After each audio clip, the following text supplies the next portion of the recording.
March of 2020, it became pretty real. I will never forget, we hosted KISS March 10th. Great show, it went really well, and we were supposed to host JoJo Siwa March 13th, and it ended up being canceled. And sometimes that happens. Tours are postponed. We weren't sure when the new date would be or what that would look like. And I think that was the first time my eyes were really open to this was something more than just a blip on the radar.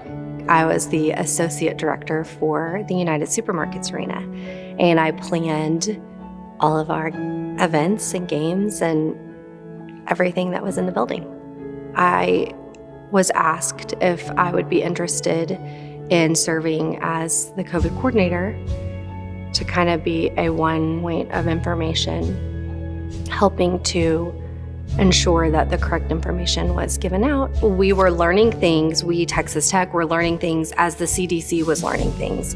Things were changing rapidly, but because of our COVID-19 response team and because of the administration and departments working together, I felt that everyone was working towards the same goal. I don't know that people would necessarily make the connection of, okay, you used to plan events and now you're doing public health and a pandemic, and how does this transfer? You're taking a lot of information that can change quickly. Events can change quickly in a day. Things can change. There can be new needs that come up or that weren't communicated, and you're coming up with the best solution for a great end result, which is the event. And in the pandemic, it was similar in the fact that there was a lot of information, and the end result is you want everything to be safe. I am very blessed that I did not lose a family member to COVID, but I know many that did. I think at the end of the day, I took my role as a COVID coordinator so seriously because I really thought that I was working for something bigger than myself, and I was hoping that by going to work every day, I was able to provide a sense of safety and security to individuals. I'm so honored that I was trusted with the role that I was given. I'm such a small part of what work everyone did. I have a master's degree in communication studies.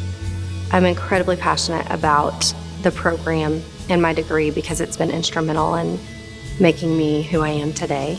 So many of the skills I learned in that program were transferable to my role in the arena.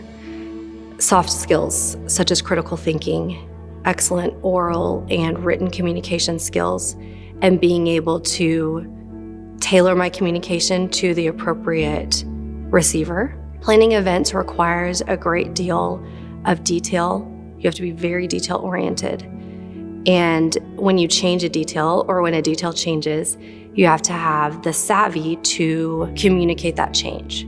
When someone's having an event, that's a one-time shot. Perfection is expected. With my background in communications and then fine-tuning my skills with event management, it parlayed really well into the COVID-19 position because, in a sense, some of the skills that I used, I had already been fine-tuning since my time in the master's program.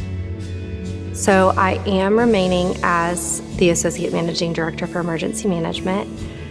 It's really neat to see, again, how everything has transferred. That grit and determination that was really forged during my graduate time, I think is something I've carried with me to this day. I love seeing future generations coming through the college and knowing that their future is so bright and there are so many things that they can do with their degree. And I think I'm living proof of that. I don't know if when I was in graduate school, I would have said, oh, I'll be in emergency management one day. But that's the path that I've taken, and I absolutely love it. And I know it started when I was getting my master's degree.